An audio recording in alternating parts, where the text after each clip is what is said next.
po malaman kung ano ba ang heart attack at paano po ito naiiba sa cardiac arrest? Kasi marami pa rin kasi yung nalilito no, sa dalawang kondisyon at ginagamit na medyo mali po. Thank you po, Doc Albert. Yan. Mauna yung cardiac arrest muna. No? Ang cardiac arrest, yung basically huminto yung tibok ng puso. Yun ang cardiac arrest. May maraming dahilan pero yun ang nangyayari. So dalawang mekanismo para huminto ang puso. No? Ang isa is huminto talaga siya. Ang tawag namin sa aming medical term, asystole. No? Yun. No? Yung nakikita niyong ECG dyan, yung ganon, nagiging flat. So yun ang asystole. Ang pangalawang mekanismo yung mabilis pero wala sa lakas ng puso. So, mabilis siyang tumibok pero mahina lang. So, basically, para din siyang huminto. Ano lang, kailangan liwanagin natin na pag huminto ang puso na flatline, mas madali siyang i-revive ng CPR. Yung tinuturo nating basic life support na no. Pero pag ang problema yung electric na nawawala sa tiyempo na mabilis na pero mahina ang tibok, sa sobrang bilis niya wala na siyang time na talagang tunay na tibok.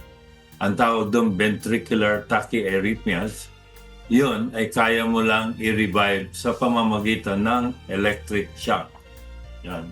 So matagal na namin minumungkahi pero mabagal ang pag-adapt ng availability ng ventricular defibrillator, yung mga AED na automated na defibrillator sa mga malls, sa mga kung saan resort o gano'n. Na yun ang importante kasi maraming hindi nakakaligtas pag huminto ang puso dahil sa walang electric defibrillator.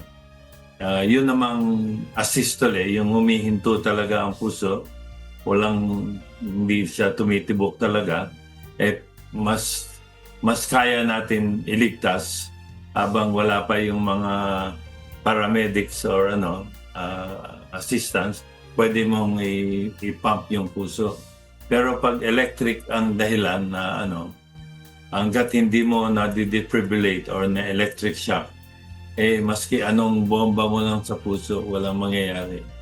So, yun ang kailangan malaman ng tao at saka ng mga government agencies na i-mandate ang mga malls, resorts, and mga public places na mayroon talagang naka-available na portable na electric shock na pwede namang magamit kaagad.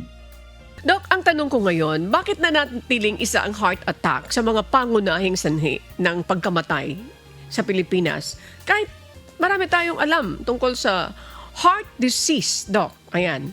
Go ahead po, Doc Albert. Tama yung mamani. Marami nga tayong alam pero mahirap i-control yung lifestyle ng isang tao. So dahan-dahan over the years, nagkakaroon ng mga bara-baraang mga ugat sa puso. Tawag natin mga coronary artery occlusion, mga plaques.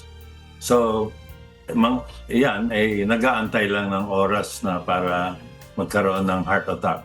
So, pag nangyari na yon, yung kalahati hindi nagsusurvive, yung kalahati na nagsusurvive, malaki ang chance na after many years, ang puso nila, dahil sa may damage na yung muscle, hindi na malakas. Ang tawag namin doon, heart failure. So eventually, ang heart failure, mamamatay din sila. Pag kinombine mo yung mamamatay sa heart attack at saka sa heart failure coming from the survivors ng heart attack, pag pinagsama mo yun, daig pa nila nung mga namatay nung COVID. Pag pinag-ipon natin nung namatay dito sa Philippines ng COVID, hindi pa sila makakalagpas sa mga namamatay dun sa atake at saka heart failure in 1 year alone. Oh. Grabe. Okay, Miss Wow. Jackie. Okay, tuloy Pero tayo. Grabe. kainin Yeah. kasi tayo dyan, kaya maraming di alam na ganun pala karami namamatay na tao araw-araw sa Pilipinas. So pag nawala na yon, sabi nila, may diabetes kasi yan, kaya namatay. May high blood yan, kaya namatay. Talagang matanda na yan, kaya namatay. So hindi na jajaryo, hindi na ano, pero mas marami pang namatay dyan sa isang taon versus yung combined deaths ng COVID nung 3 years tayo ng COVID. Ganun karami. Taon-taon yan, ha? Doc Albert, ano naman po yung mga karaniwang warning signs ng heart attack na hindi dapat baliwalain? Thank you po, Dr. Albert. Ang pinaka-typical na manifestation na ikaw ay nag-heart attack na ay yung matinding sakit sa gitna ng dibdib na umaakyat sa panga at minsan pumupunta sa kaliwang braso at saka sa likod. Yan ang typical. Although marami ring mga manifestation na pwedeng magsabi sa atin na nag-heart attack na. Importante malaman natin yon. Yung ibang manifestation, bukod sa chest pain, yung iba para lang silang hindi natutunawan. So may mga kaibigan kami na galing sa golf, nagpahinga, kala niya hindi lang siya natunawan kasi kumain sila sa golf club.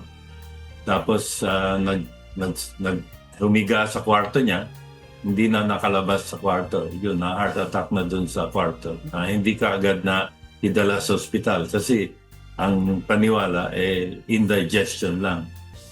Hindi nakakarami yung silent heart attack. Pero nangyayari din yan, especially sa mga may edad na matagal nang may diabetes. Sira na yung kanilang autonomic nervous system, yung nerve supply. Nag-heart attack sila pero wala silang nararamdaman. So buti na lang. Common din yan sa babae. No? Buti na lang na hindi naman lahat na silent heart attack grabe. So nadidiscover na lang sila later on pag nagpatingin sila, na heart attack ka na pala na hindi mo alam. Hindi naman nakakarami. Ang typical pa rin, yung sinabi niyong sumakit ang dibdib, mahirap huminga, ganun. Na hindi mo maintindihan na sa sobrang may nakadagan na gano'n. Yan ang typical. Dr. Albert, may pagkakaiba ba ang sintomas ng isang heart attack sa mga kababaihan, sa mga senior citizens at yung mga may diabetes po? Dr. Albert, thank you po. Ang malaking kaibahan ay yung mga diabetics against the non-diabetics, yung walang diabetics. No? Ang mga diabetics, pwedeng ma-cover up ang typical manifestation ng heart attack sa kanila. Hindi sila typical na mabigat ang chest mo o severe chest pain.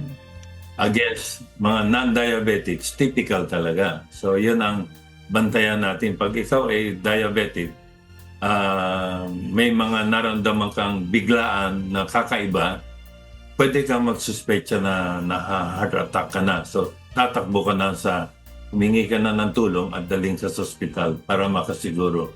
Better be sure than regret, no? Kasi may 1 hour ka lang, pwedeng hindi ka makasurvive sa Malaking tulong na may magagawa ang ospital sa loob ng 1 hanggang 2 oras na ibabalik nila yung blood flow. Pag nagbara kasi, ang tawag natin sa heart attack, nagbara ang isang ugat sa puso na hindi makadaloy. Yung muscle na sinusuplayan niya, madadamage yun. So pag na-damage yun, pwedeng lumala yung within the hour at pwede kang mag-cardiac arrest.